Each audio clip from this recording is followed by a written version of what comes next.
Hey Alec, pleasure to have you on. Thank you. Thank you for having me on. Yeah, so man, I was telling you that Laylo is one of these companies that uh I somehow didn't you missed my radar, and then about 6 months ago, it's like my colleagues in the kind of tech space like couldn't stop bringing you up. I think that's probably a good sign that you're doing some interesting stuff, perhaps on the disruptive side of things. Not necessarily in a bad way at all. But anyway, it's been fascinating to learn about your company. Yeah. No, I love to hear that. That either means we were doing something poorly before, or we started doing something really well. So either way, things are up and to the right. Well, man, these companies are all overnight successes that take 9 years, 10 years, and the stories of like Facebook or whatever being an overnight success, or like, really the truth is, even for those companies, their valuation just like dramatically increased after 10 years in the game, and there's fewer and far apart, whatever that analogy is, to of the, like the true like overnight successes. So you're probably like just like the rest of us, like chipping away a little bit, a little bit, a little bit, and something starts hitting. But when did you get the company going anyway? Yeah, I mean, to your point, 2016, 2017 is when I met my co-founder. So we kind of got it up and running around 2017. And then it took us, call it 4 years of stumbling around and trying a bunch of different things before we landed on what we do today. So I call there that have been wandering the many. desert. Oh yeah, Yeah, and that's exactly what it felt like. interesting. What was the first philosophy? Well, so I guess so. When did you figure yourself out? You said like around 2020, 2021. Exactly, yeah. So it was really around that time, but like we properly launched the platform that we are today in 2021, like right at the beginning of the year. So before that, it was we had a consumer platform, which then became a data analytics business, which then became what we do today. Right in the heart of the pandemic, launching you found your stride right when the live music industry was like, in a precarious place. Yeah, it was definitely interesting timing on all fronts. We basically had to close down the office as everyone did. We were actually going through Y Combinator at the time, and Wow. yeah, and kind of thought we were hot shit for about a month there because we had real revenues. We had some great customers on the previous product, and over the course of like 3 months, we watched all the other companies in our batch, or not all, but many, destroy us in terms of growth. And Yeah. we were kind of looking at ourselves like, maybe this is not the big opportunity that we thought it was.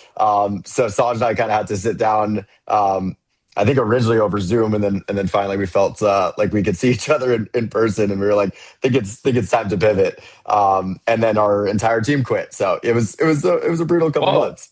Whoa. Yeah. Well, man, I'm tempted to just keep jumping in. We should be kind to our viewers and just tell everyone what is Laylo for those that don't Yeah. know. Let's start there.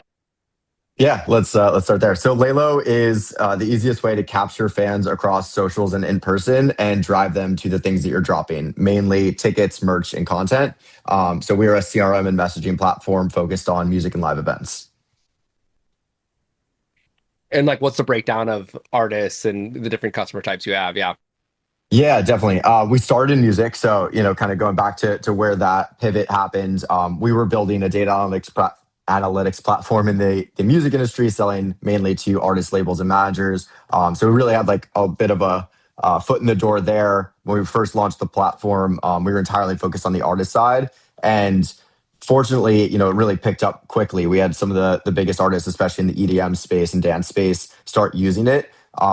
Mainly around their announcements to capture fans for, hey, we're dropping music, we're dropping merch, we're dropping tickets. But over the last year and a half, given that we were working with so many artists, a lot of venues, promoters, and festivals started joining. I think because they just saw the effect that it was having in terms of driving demand, right? You want to drop your tickets, you're announcing your lineup. We were making it really easy for artists, and it pretty quickly got adopted by the live event side of things as well. Interesting. And like, what can you say about like the volume of the business and how many, I don't know, emails you're processing or of artists you're working with, events? Like, yeah, Yeah. what's the kind of high level, whatever Yeah. vanity metrics? Yeah. Yeah, the vanity metrics. We're powering CRM and messaging to about 60 million plus fans right now. Last year we hit 200,000 drops. And a drop is when you announce something, capture fans, and then drive them to something. So you can imagine that being, anything from a ticket or drop to a music drop, etc. So those are some of the kind of key metrics. And then we have tens of thousands of users on the platform. We have a freemium model, so we make it really easy to sign up, start using the platform and capturing fans, and then that scales all the way up to kind of an enterprise play where some of the biggest labels, management companies, and promoters are using the platform. What are the constraints in the freemium? Like what all comes with the freemium model? It's really, I kind of think of it as a test and play, because there's a cost to us as well in terms of sending messages. So there's kind of a certain number of messages that you can send. You can start capturing fans, and then if you want to start setting up things like integrations, sending messages across all the different platforms like SMS, Instagram, email, WhatsApp, then you would upgrade to the pro tier. But it's a really good way to just like see what the platform looks like, start capturing fans, and then see if it's really valuable to you. How many people sign up on that free tier a year, or like what's like, is it still active, like kind of top of funnel thing for you? Yeah. It's super effective. The reason I'm laughing as you asked the question, we have like hundreds of thousands of people sign up, because let's say Sabrina Carpenter announces a tour. We have a lot of fans that for some reason also sign up for the platform. So there's like a pretty wide divide between like, hey, this is you don't need to do this to go get tickets to the Sabrina Oh tour. no. But Yeah. yeah, so we've worked on a bunch of different ways to make that more clear, on the fan side. But it's been super effective for the users that actually should be using the platform. And we try and make it more clear to the fan side that they don't need to go create Laylo accounts. They're like signing up for the CRM. It's like Yeah. I know what you're saying. We it's like you probably put it in giant red letters, like, hey, this is like a tool for this is Yeah, we're not like, only click here if you're a fan. like these rabid Sabrina Carpenter fans that are like, "Bro, I'm gonna do anything and absolutely everything to get that merch drop or whatever." Yep. Super interesting. Okay, so let's go back now that we've had a chance to like say who you are, and let's kind of go back into the weeds. Like even before Y Combinator, like what was your initial hypothesis? Like were you just did you just decide you wanted to start a company and like that was the initial merge or sorry, Yeah.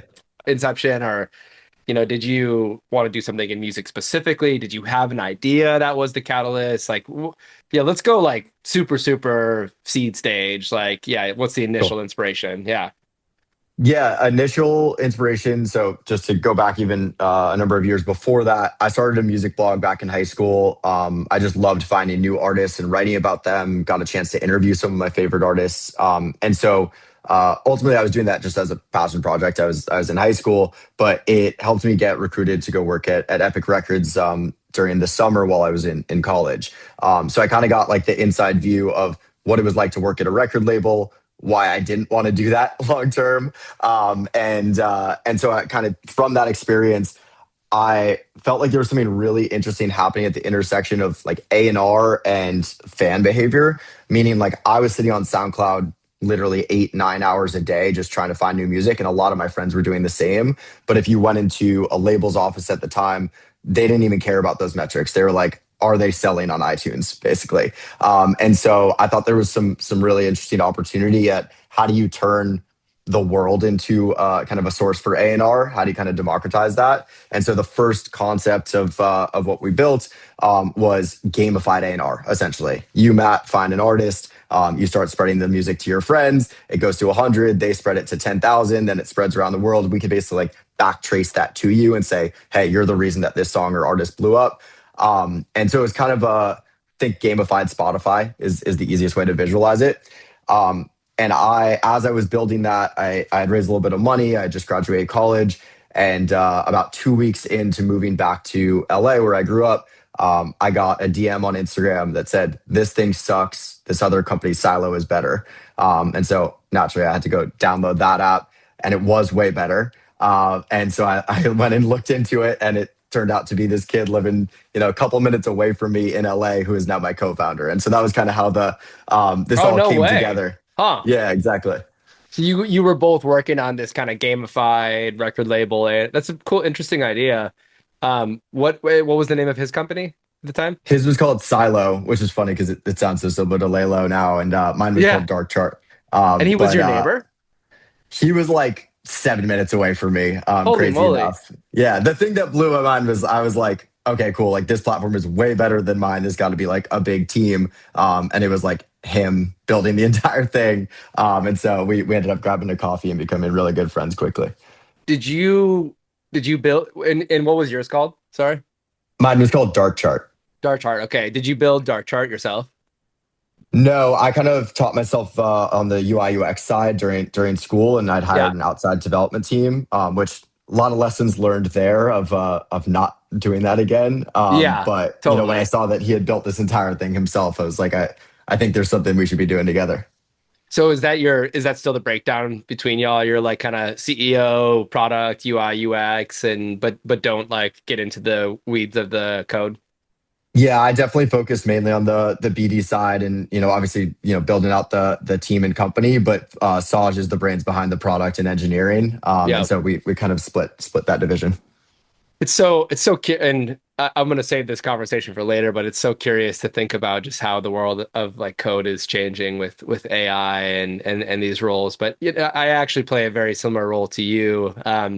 And I had taught myself like some PHP and CSS and HTML while I was in college, and then a couple early projects like worked with contract engineers and realized that was a mess. So feels like it's I don't know, it's definitely a path one could walk. I wonder if that path is now changed with AI, or if there's like some false hopes of people being more technical than they actually are from AI. Or what's the false Yeah, hope versus what's actually possible for someone that's didn't major in computer science, but simply are like hasn't gotten into the weeds with software and like how that path has changed. But um, yeah. let's save that Probably for definitely yeah. both. Yeah, yeah. I'll What let were you saying? What were you saying? Yeah. I was just gonna say I think it'll be interesting to see. There will probably be some massive companies built off of someone or a few someone's leveraging these AI tools, and then there will Yeah. also probably be some massive blowups when scale hits them in the face, and Yeah. then you gotta work through all the stuff that you built without knowing how it was built. So I think we'll see a lot of both. Yeah. Yeah. Yeah. Well, I have this bookmarked. We are going to come back to it for sure. Okay. So what happened to Dart Chart? What happened to Silo? And what year is this? So this is 2015, 2016. Okay. Actually, no, 2016, really. Yeah. Okay. And you had just graduated. Exactly. Yep. So I Okay. just graduated, and Saj actually had just dropped out of UCLA. Oh, dope. Cool. By the way, I'm like 4 years behind you. I was like 2012 or so. So we're roughly the same era. A lot There you go. changed from 2012 to 2016, but still. Cool. Cool. So all right, yeah, yeah. So all right, so 2016. Yeah, what happened to did you immediately stop dark charts and like form a company together and you're focusing on Silo? Like, is this what got Yeah. into Y Combinator? Like, yeah, keep going in the story. You Yeah. you meet, you find out this guy built it himself, like you become really good friends. Let's proceed. Yeah. Yeah. Yeah. So basically, we had this coffee. We're immediately we're like, okay, we're gonna be really good friends. We both have very similar interests, and also there seems like an opportunity for us to kind of put our brains together. He had raised a little bit of money as well, and we were both kind of like nearing this point of this is a really interesting product that we're building, but the business opportunity doesn't seem to be there. We were kind of like running out of money quickly, and so the conversation became, hey, we know that we could probably build something great together. We know that the things that we're working on right now probably aren't that thing. What if we kind of shut these things down and started a new business? And so it took a couple months of like actually going through that process, but we ultimately shut those companies down, put our heads together and started what is now Laylo. But the first, you asked like kind of what that looked like. I'll do like a Yeah. speed version. The first thing we did was we built like kind of our combined vision of this consumer app. But what was interesting is while we were building that, we actually had this kind of like weekend side project thing we were doing, which was more on how do you plug in an artist and find your biggest fans on the internet. And so we built this thing that you could plug in whoever it is, and we would say Matt is your biggest fan on Instagram, shared your song 10 times, posted from your Mm, show, that kind mm. of thing. So social listening tools. And one of my mentors at the time, who's now kind of like been a mentor for a very long time. But at the time I'd recently met, she took a look at that and she said, you should go sit with this team at the Orchard, which is the distro company for Sony. They might be really interested in this. And we went and sat with those guys. I spent probably an hour of this meeting showing them the consumer app. And in the last 5 minutes, I was like, by the way, we built this side thing that you guys might like. And they basically were like, shut down the consumer app. We will buy that product from you. And we were like, holy shit, like we spent maybe a couple of weeks on this. That's pretty interesting. And so that was kind of like what accelerated us to move away from the consumer product and go build out this more data analytics focused product. Interesting. Okay, so the data analytics focus product was the 5 minute, and but that this is still fundamentally different from what Laylo Yes. became, right? Okay, got it. So you're focusing on the data analytics app, and is this what gets into Y Combinator? This gets us into Y Combinator. We were one of the only, what's interesting about YC is you'll enter and there's companies that have started, 6 months ago, and there's companies that have started a week ago and, don't even have a name. And so we had gotten in, we were like, cool, we're doing real revenues. We have a couple major customers in the music industry. And it's a 3 month program. Over the course of that program, we were watching, like I mentioned, some of these companies accelerate 10, 100, 1,000 times faster than us in terms of adoption. And by the end of that summer, Saj and I, kind of took a look at each other and we're like, this is not going to be the big thing. It's interesting. We got customers, but like we really need to pivot or we're going to die. And so it really took another 3, 4 months of us throwing a lot of things at the wall before we landed on what Laylo is today. Okay, what was the data and analytics product that you had built in a couple weeks and got a little bit of Yeah. traction on? Yeah. Plug in an artist and we will tell you who your biggest fans on the Oh, internet okay, are. that one. Yeah. Okay, got it. Got it. Yeah. Interesting. So you said Sony was sorry, who was using it? Yeah, so the Orchard and which is the distro arm of Sony actually became our first investor because of that, and so they were the ones that first adopted it, and they helped us kind of get in the hands of a lot of artists and management companies. So got in front of a lot of people, and then ultimately saw that the adoption was not there. Yeah, so you could connect your Instagram or your social media or whatever, and it identified your top fans. Yeah. Why didn't that product work or take off? Like, what was the limitations with it? Yeah, it sounds helpful and curious and interesting, and yeah, Yeah. I think there's a couple main things. First off is it violates a lot of terms of these major platforms. And so you're basically just praying that you don't get noticed, right? And yeah, like for the truth is like there's a ton of social listening tools out there and you can go on like that for a while, but if you get big enough, you're going to get shot down because you're violating these terms. The other piece is scale. So once you start collecting data on tens or hundreds of thousands of artists and creators, you're basically responsible for at best like every second, but like really like every day updating that information because if the data is not up to date, you're gonna have a major problem when an artist logs in and the top fan or their list is not accurate. And so you're basically like constantly having to run these queries. So there's Mm. a scale issue as well. And I think the third issue is that it's kind of a commodity. Like there's a lot of these tools and one gets killed by the big platforms, then another one pops up. And so there's not that much room to grow. Yeah, interesting, interesting. So and then okay, so you said you and Saj is your co-founder. Am I saying that right, Yeah. Saj? So you and Saj like kind of had this heart to heart. You're like this idea is not scalable. There's all these reasons that it's not working, and then you start working on what you said you quote unquote you threw some stuff at the wall, hope it sticks, Yeah. and eventually like landed on Laylo. So like what was the initial kind of founding idea of like of okay of yeah what Yeah. that became Laylo? Like what was the how did you arrive at it and like what was the initial assumption? Yeah.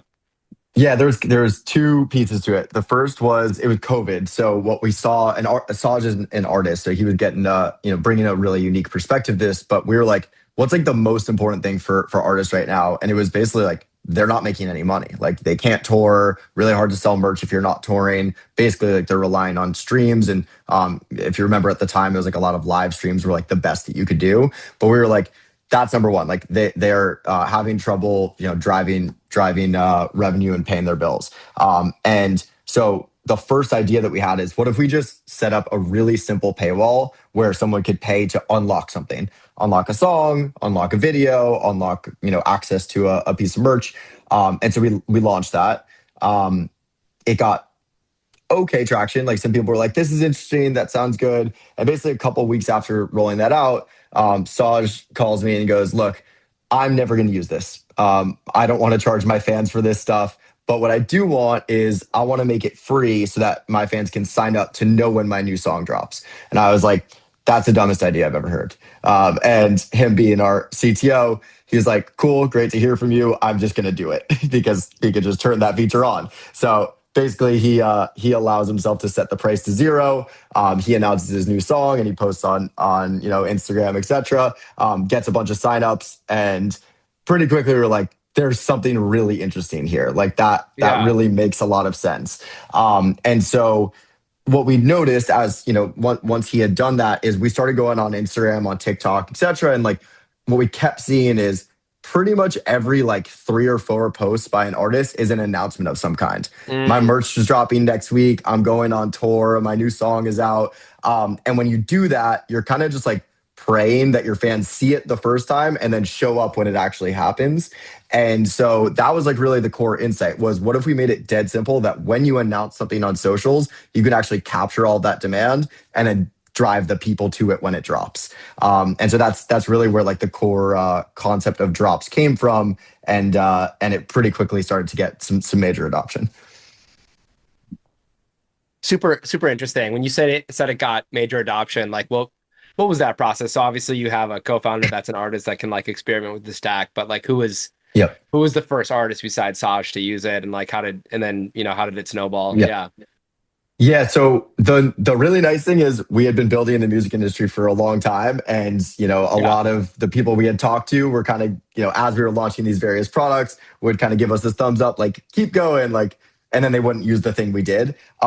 But when we followed up and we were like, "Hey, we just launched this new product, drops," pretty much immediately, like we saw that there was like a difference in how people were responding to us, and a couple of those were ODESZA and Dillon Francis.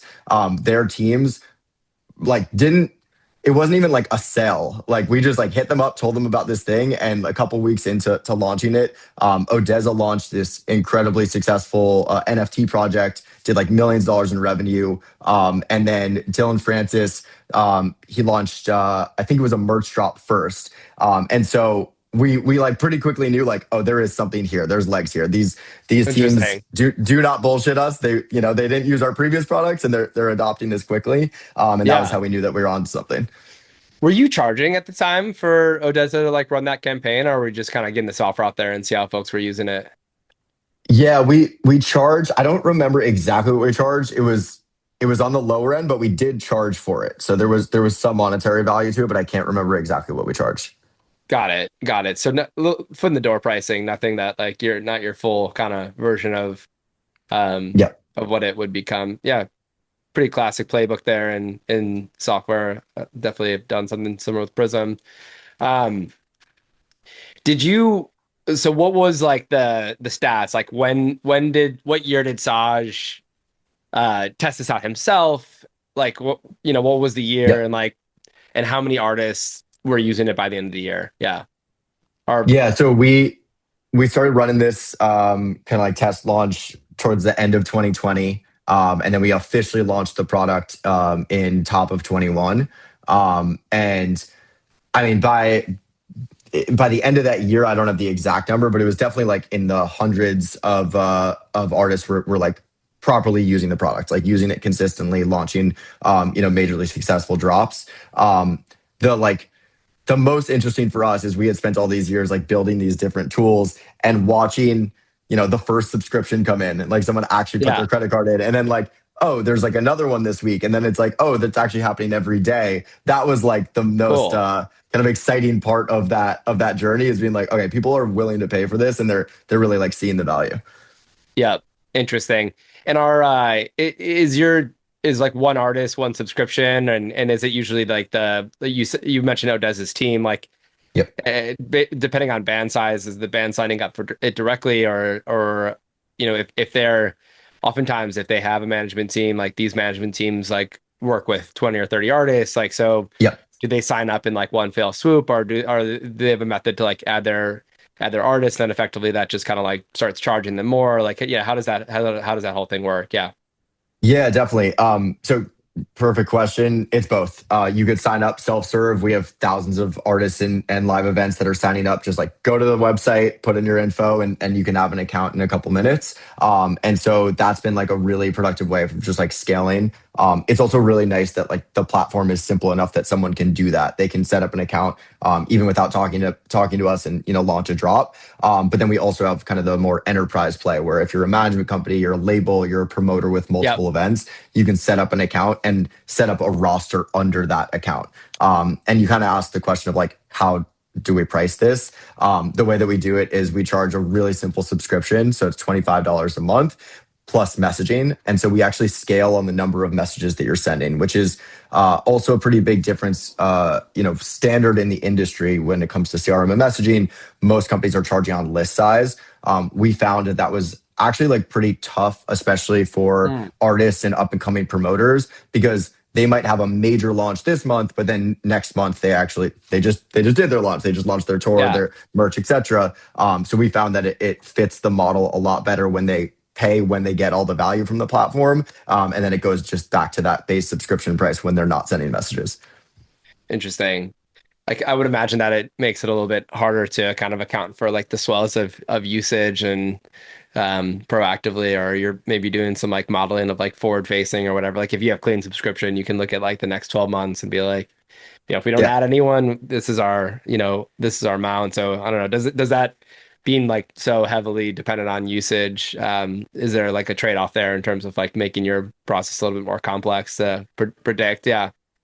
Yeah, I mean, as a company, straight subscription is lovely because it's Yeah. predictable. You know exactly what you're getting next month. Yeah. It's almost like, do you choose like what matters most to your users or what matters most to the business? For us, the fact is that we like meet them where they need, right? Like if you're an artist and you're able to leverage this for your biggest campaigns, and then you're not spending thousands of dollars a month when you're not active. I'm I don't think that we would be the business we are today if our pricing model didn't match our users. So, would it be easier if we were fully subscription and charge Yeah. you on list size? Like, yes, but I think that there's a lot of advantages to building based on how our customers use the product.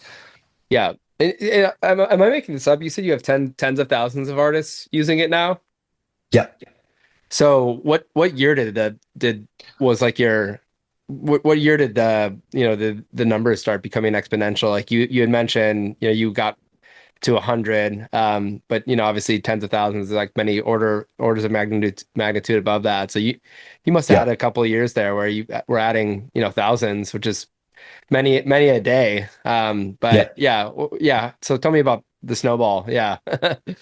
Yeah, 2021, like I said, was really focused on like, okay, we nailed this drop concept. Like it's really simple. Set up a drop page, get fans signed up, send a Hmm. message. And then, pretty quickly is when we start getting the requests of, okay, I want a full functioning CRM. I want to be able to segment to the right fans. I need to be able to send Mm. based on, where fans are, when they signed up, what they purchased, that kind of stuff. I need to be able to integrate all my different tools. So, Shopify and Instagram and Linktree and all these different things. So, really over the course of that like year and really like 2 years, it was building out this full functioning CRM.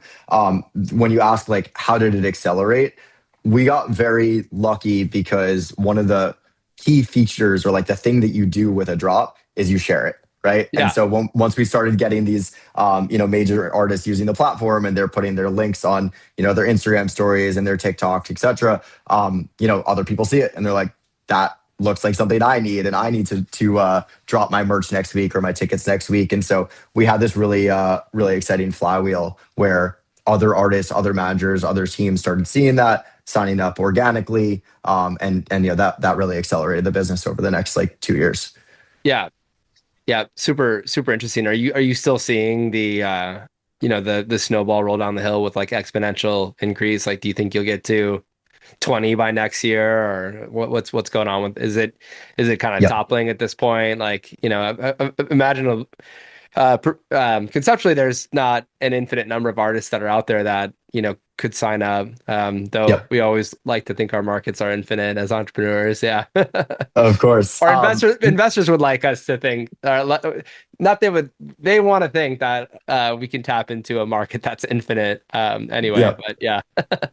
Yeah, definitely. I mean, there's always the fun, like if you look at, Spotify or SoundCloud stats, they claim there's like, I don't know, 8 million artists in the world. And Wow. it's definitely not that number. I mean, Yeah. we know this as, in the industry, it's like professional musicians, people that are Right. able to get someone to buy a ticket, buy merch, stream their songs consistently, know their name, is definitely not at that scale, but they're certainly 100,000. Yep. And Yep. so uh, Agree. in terms of acceleration, we're still seeing a lot of that level of adoption. And then what's been interesting over the last year and a half and change is the live event side has really picked up as well. So early days, we were working with some major artists that were headlining at a festival or they were going on tour, and we started to talk to those promoters, and so we started to get that adoption on the live events front.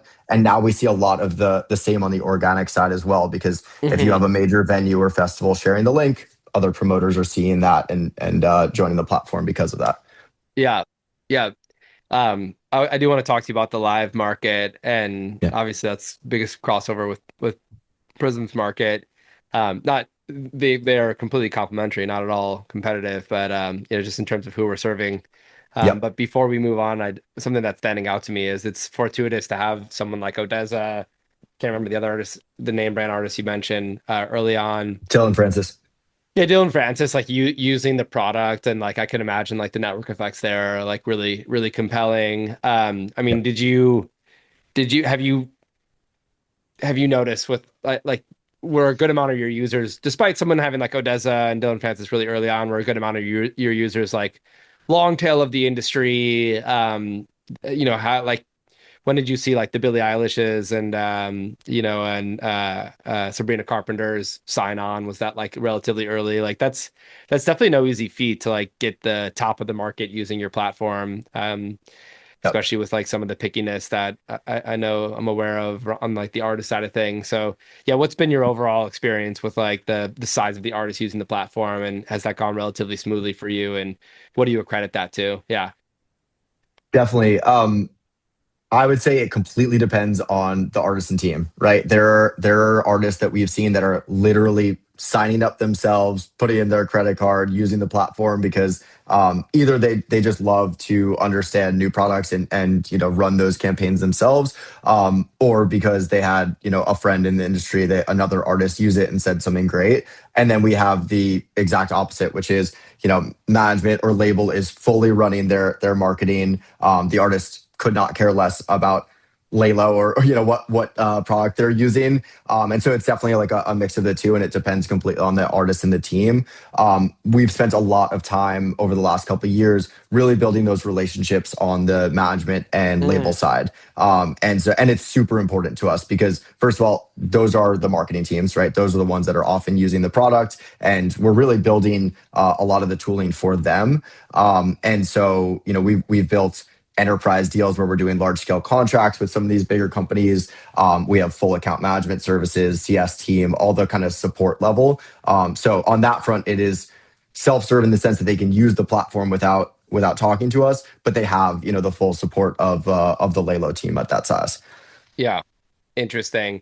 It's curious that your like the drop was like the main kind of, exciting, interesting feature that was like a little bit of a beacon for you, and was just this obvious thing that people needed, and then it led to you, building out more CRM functionalities. But would you say that's still at the core? Is like the drop still at the core of Laylo? And does that continue to kind of be this interesting flywheel between people come from the drop, but they stay for the CRM, and Yeah. how much of your focus as a company is building out functionality for the drop versus like the overall like CRM experience? Yeah. Yeah, it's a interesting phrasing. I might steal that. Come for the drop, stay for the CRM. Yeah, definitely. I Hey, would say I that. Yeah, I'll send you my retainer after Yeah, this. please. I'm Exactly. messing. Yeah. So I would say generally the answer is yes. Like drops are core to our focus. What we've seen is that they are, call it that mousetrap that gets you the most fans in your list. And it's actually interesting because early days, on the artist side, a lot of what we were doing was educating these teams of like, hey, here's what we saw this artist do and why running a drop campaign works so well. Now what's kind of flipped is that everyone's is kind of aware of that, or most of the industry is aware of that, and now it's more of like, here's how to best use the platform to accomplish your goals, as opposed to like, let me convince you why drops are a really good way to run your marketing campaigns. But we've seen artists that we're not running drops per se switch to the drop model and significantly increase the number of tickets and merch that they're selling and the number of streams that they're driving. It's been really interesting to watch that aspect.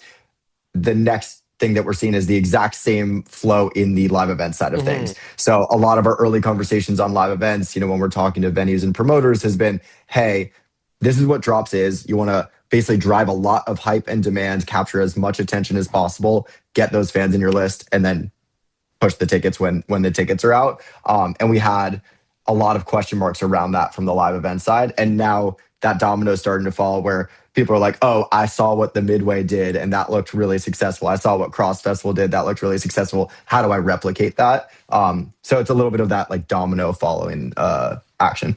Yeah, let's let this be a segue into, working for venues and festivals and all that. I'm curious to hear the evolution from switching from, well, not switching, but taking on this new customer segment.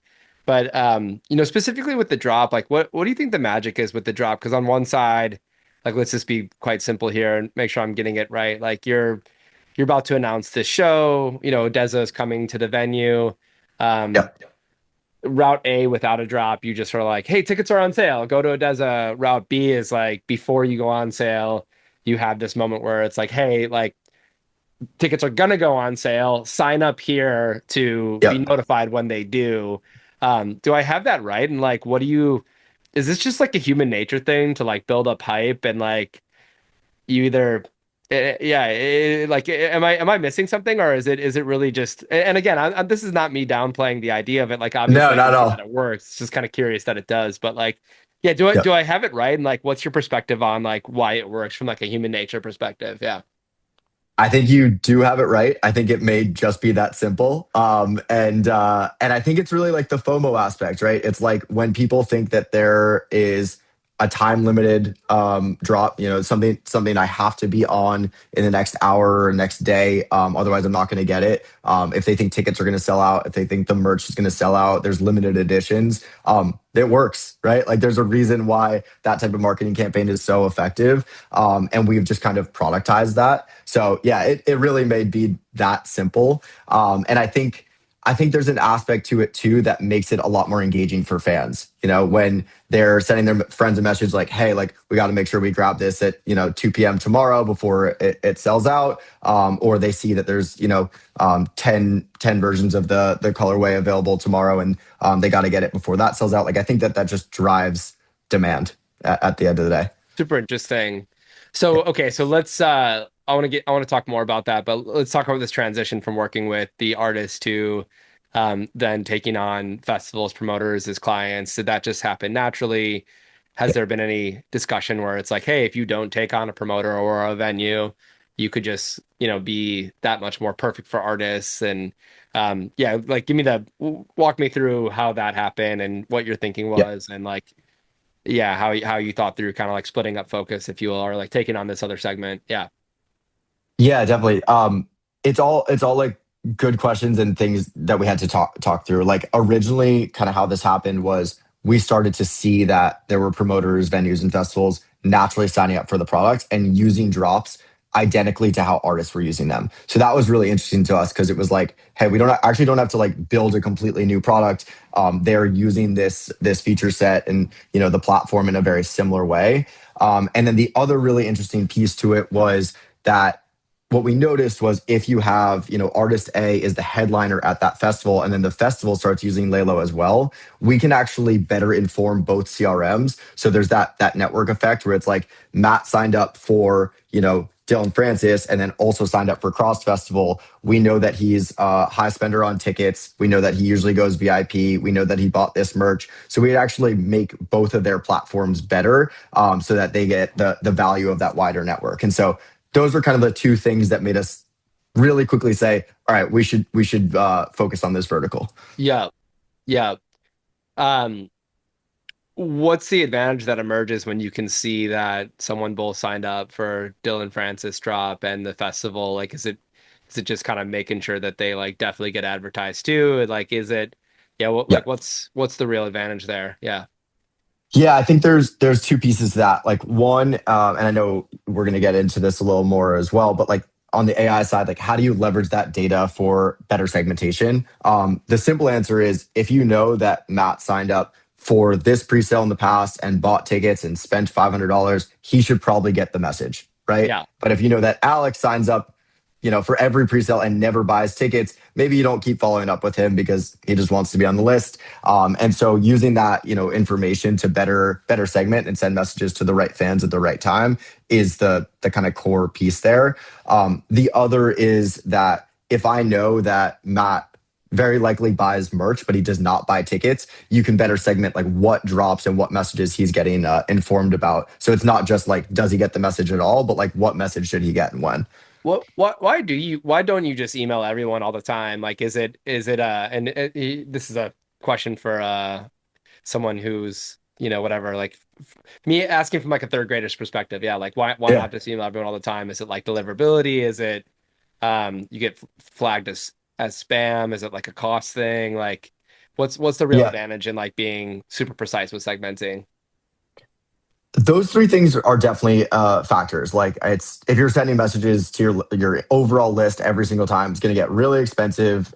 People are going to get pissed, and you're probably going to get not going to have as good of deliverability because people are marking you as spam or complaining. But I think the like simple thing is like it's not a good experience for fans. Like I'm sure that anyone listening has been on a list where it's just like message, message, message, message, and you can like scroll for hours, and you're like, I don't even live in that city, and I never even signed up for this thing. I don't care about that thing. And then you either tune out or you unsubscribe. So I think the like more important answer is it a good fan experience, and are they going to like view your brand positively because they're getting messages that are relevant to them? Yeah, super interesting. Is there excuse my cough there. Shoot, I should hit mute. Oh well. Is there a conflict of kind of data when it comes to when it comes to these situations? Like there's been classic debates that I've heard at conferences from, promoters are like, the email buyers from my event are the email buyers from my event. I took all the risk on the event. And then the artists are like, well, we want the data. And they bought tickets to our show. And they came to see us. And it's like this, and then the promoter's like, well, you can rent the venue and then you can have all the data you want and you don't get a guarantee. Um, so does this, am I missing something about this product where you can kind of cross reference who's showing up on both lists? Like, are you Yeah. you're not sharing both the lists, are you? Yeah, you're already shaking your head. So what you know what I'm asking. Take Yeah. it away. Yeah. No, it's a very industry focused question, right? Like there's a lot of debate around this. The simple answer is we will never share PII, right? So if you sign up with your phone number to join one list, you will not be moved to another list. First of all, it's illegal. Second, I think it's unethical. Third, you're just going to get messages for things you didn't sign up for. And we've all, platforms not to be named, but we've all signed up for things where you start getting spammed about other events or other artists that you never signed up for. And it's a pretty bad experience. So I think all around, it's simply not what we want to be doing at Laylo. Our focus is first party list building. You own this list. This is yours to use and yours to message. We will never send a message on your behalf.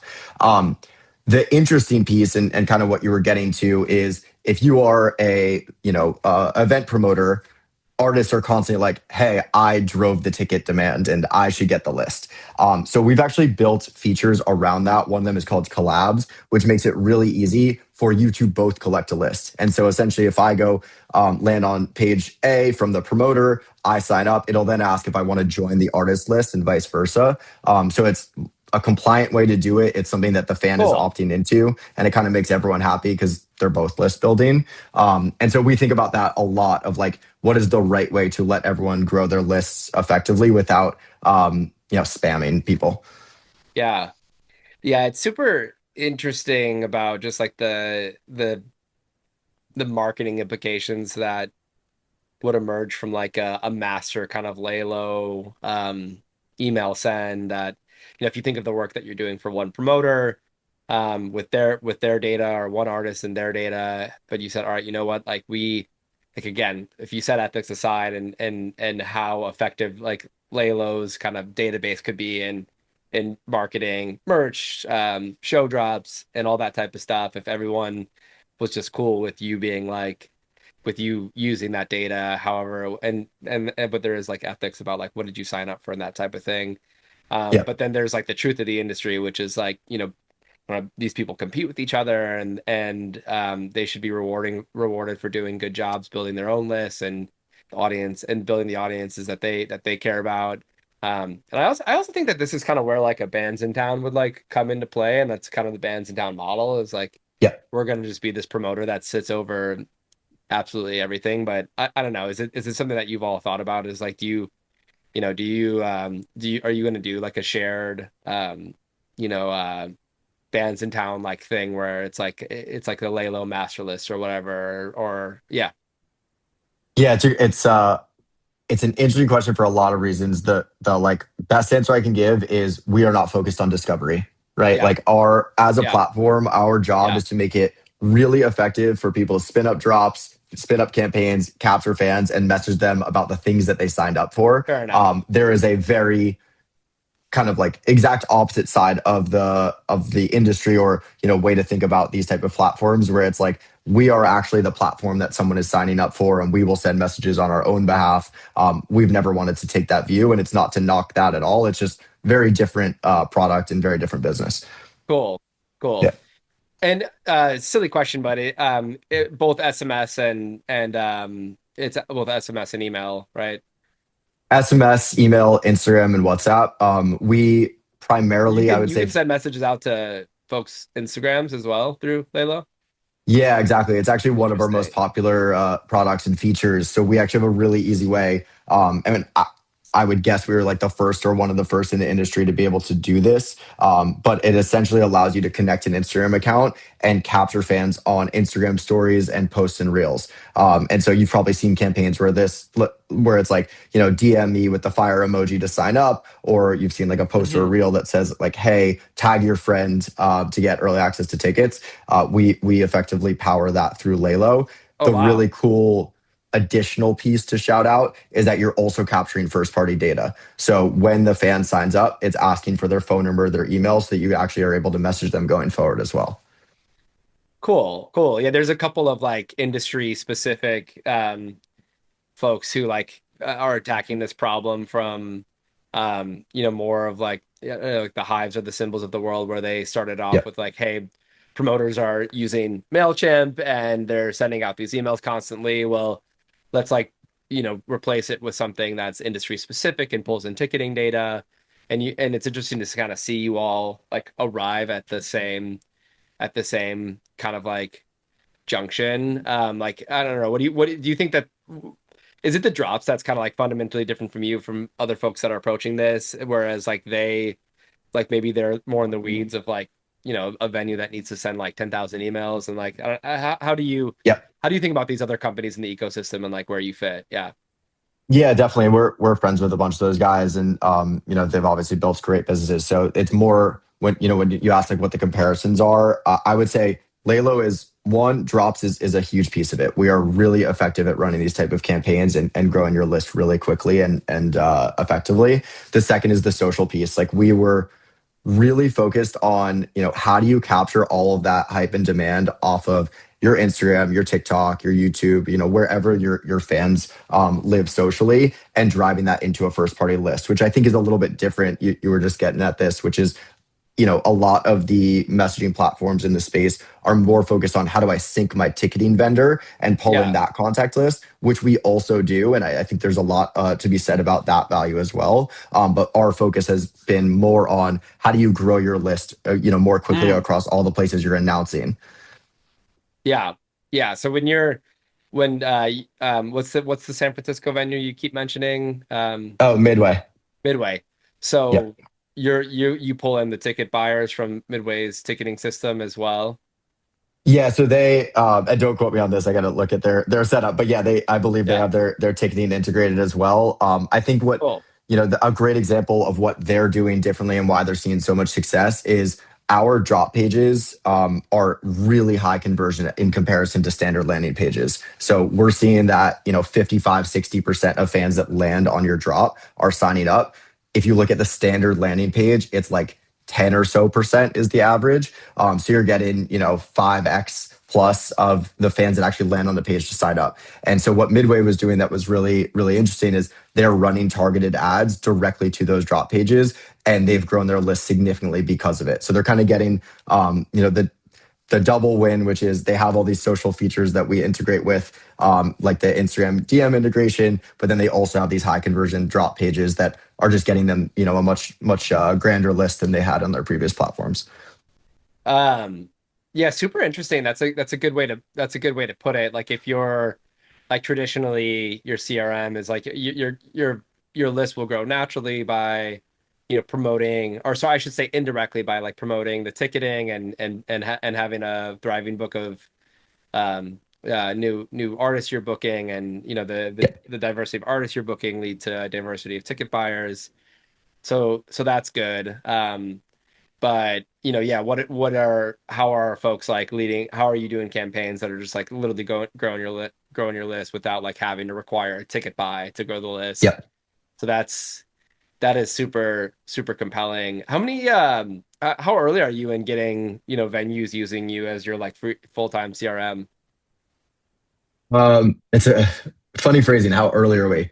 We Yeah, are we are seeing a lot of adoption. I'll put it that way. This cool. past year has been amazing on the live events front. And we really started to like put our foot on the gas there because we were seeing so much organic signups, like I mentioned, but then also we were getting such positive responses from the teams that we were already working with. So I would say if you asked me 18 months ago, it was a tiny, tiny portion of the business. Now it is our fastest growing vertical, and we're seeing a lot coming for the next year on that front, and also on the product front, we have a lot coming there too. So do you are you no worries if you're stealth on this, but do you have like a number of venues you're willing to say? Yeah. I can't share the exact number. Okay. That's I fine. will say it has grown significantly, and we're really happy about it. Yeah. Well, growing from one to two is doubling. There you go. But that's We fine, have more Alec. than doubled. I won't push too hard on you. It's a podcast, which is maybe a good time to push hard, but I'll back off. Yeah, All good. All good. Well, that's cool, man. Congratulations. And thank you. I hope to see more in that space. Well, man, it's been a fascinating. I've got still a handful of questions for you, but I think we've like pretty thoroughly covered your journey into standing up the company that you did. What's been your journey with like how many employees you have, and yeah, do you I'm not sure if it's public or not. If it is public, if you mind sharing how much you've raised along the way, and Yep. yeah, how has the just business grown over time? Yeah. Yeah.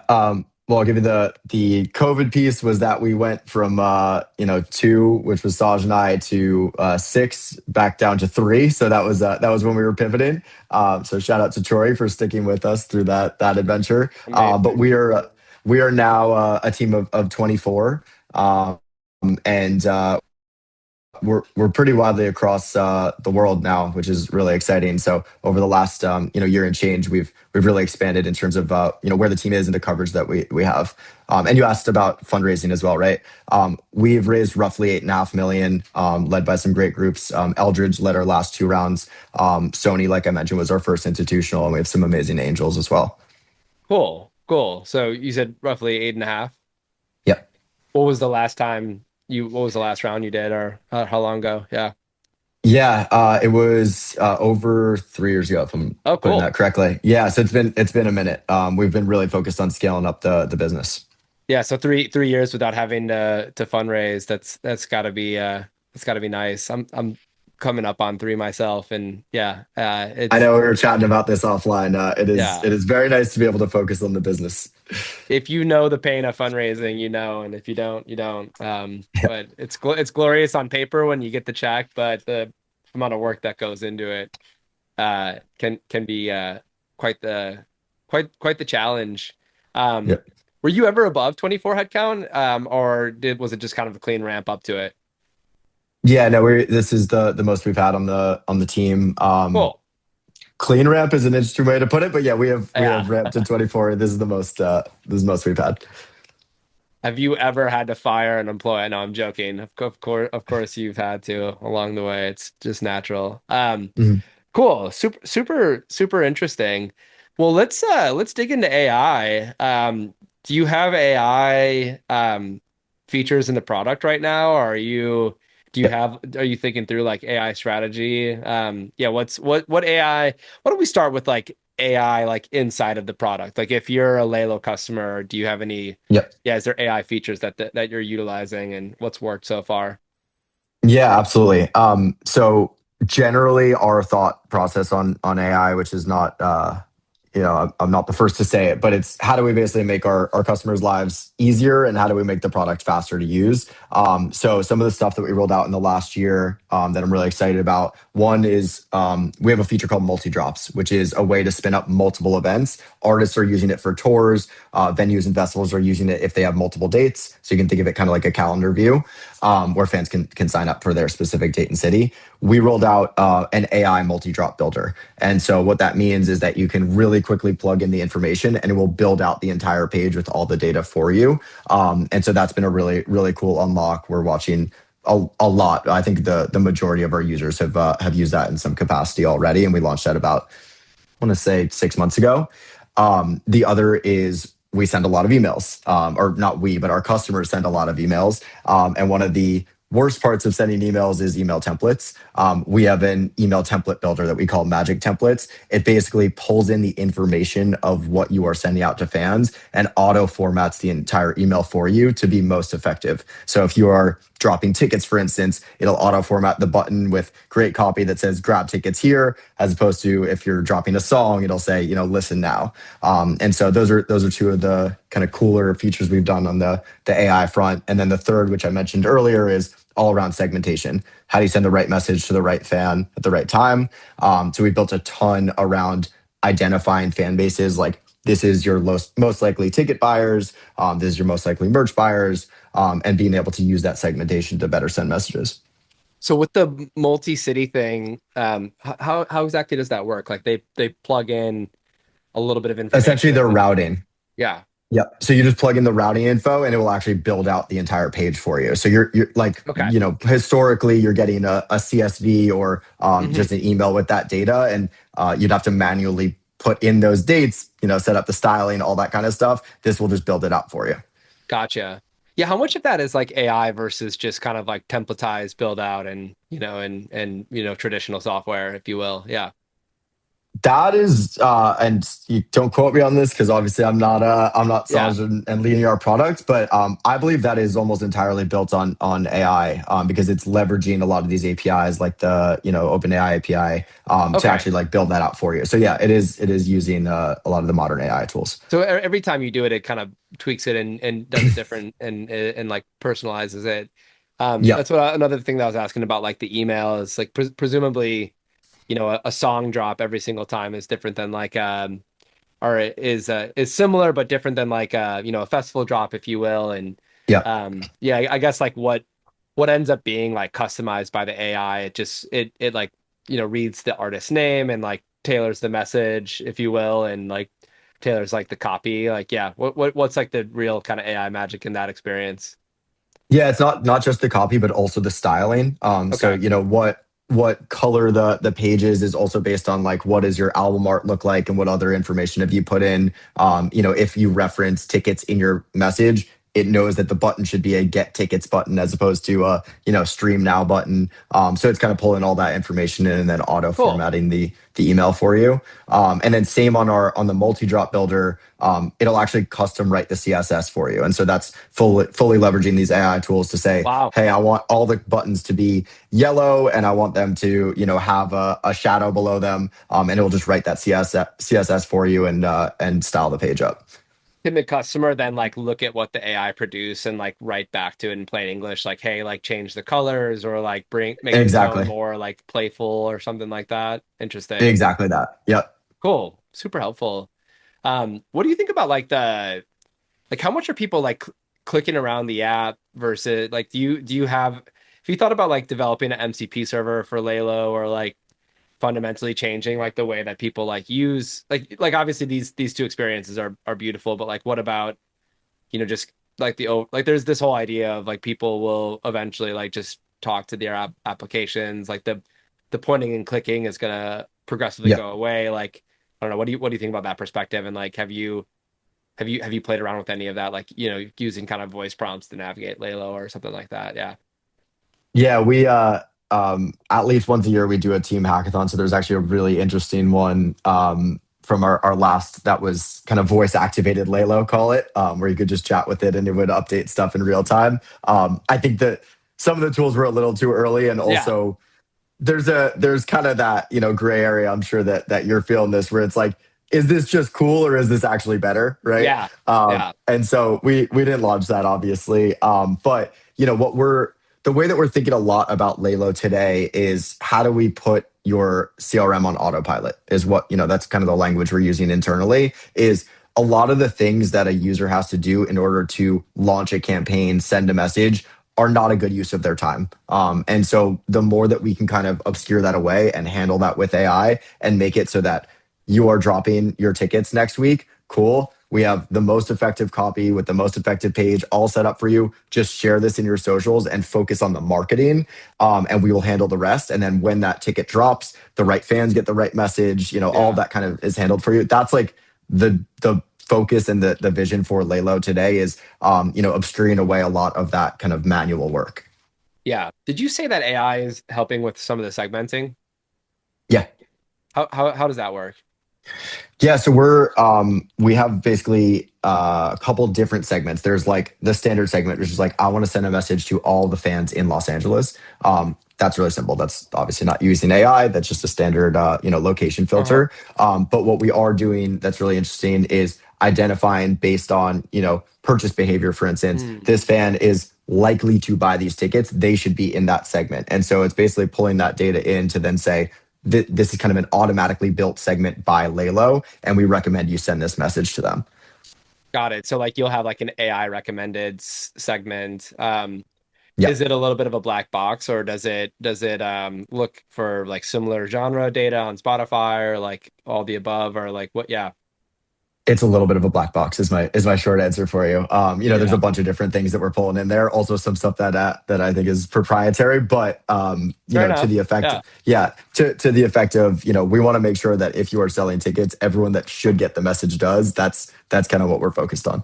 Yeah. It's super curious to figure out like which of these situations are still back to your point about like what's better versus like what's actually using AI. Like which one of these Yeah, situations like you really should just kind of think through like continue adding parameters to an algorithm versus like just kind of letting the AI kind of black box sit there and it's going to actually do it better. And it's a big part of the conversation that we're having at Prism. But it's honestly a little hard to keep up with it and how smart these systems are getting.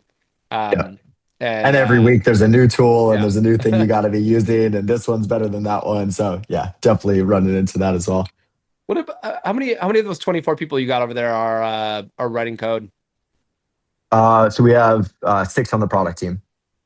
Six, just okay. So six total, including Yep. like designers and that type of thing, or Yeah, our head of design is also quite technical, so I would consider he's also writing code. cool, cool. What's the other 18 people consist of? Yeah, Yeah, so we obviously have we have the CS team and the AM team, like I mentioned. So AM are really sitting with some of our biggest customers, some of our larger enterprises to help with campaign strategy, making sure they're utilizing all the tools, making sure they know all the new stuff that we've been launching. CS, so pretty standard, but basically customer support and success, making sure that every one of our users is getting the value out of the platform. If they have key questions or they're running into issues on the platform, they're focused on that. And then we have a sales team which is mainly focused on the artist side. It's mainly focused on partnering with major labels, major management companies, really building out those rosters. And then on the live event side, it's promoters, venues, and festivals. So yeah, that's kind of the breakup of the various teams.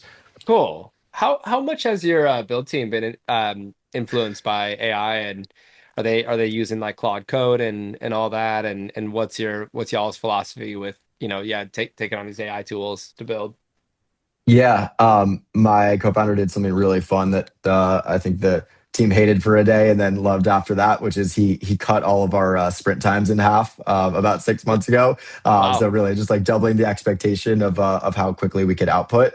I think we have done uh, previously an okay, and now I think we're doing a much better job of like very quickly adopting tools and seeing what's working for us and what we need. I think just like even the simple aspects of like budget approval, like hey, can I use this tool? I've really tried to accelerate that so that we can make sure we're trying all these different things.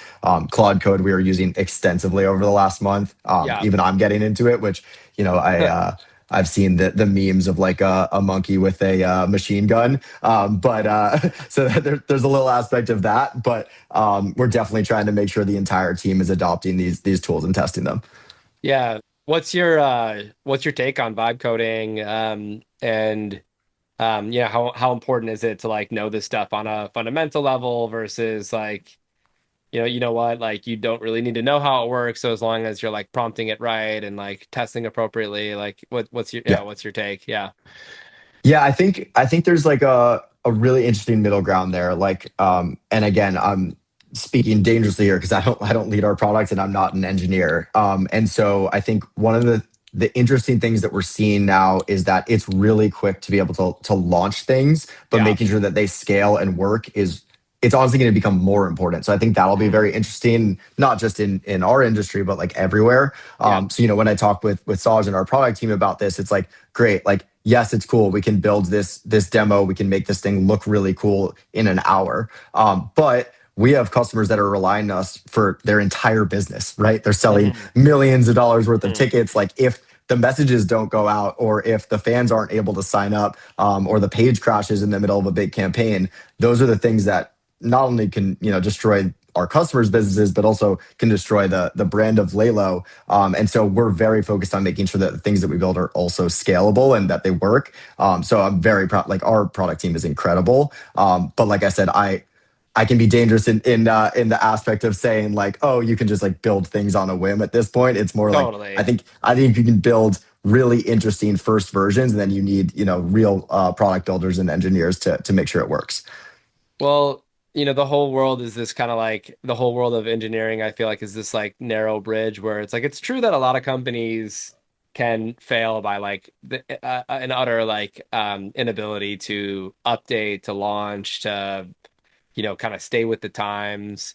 But Yeah, I think a lot of people don't realize that a lot of that you can fail by doing the opposite, by launching too much, and there's actually a big risk of making your app worse and worse and worse by like launching more products and like ever yeah, increasing tech debt and okay, yeah, you fix this one problem, but you create three more problems and like and it's very wishful thinking to assume that oh, AI will just replace a team of like professional people who like care deeply and will yeah, just be like this magic wave of the hand. Oh, the AI will just take care of all these. It'll fix all these little problems.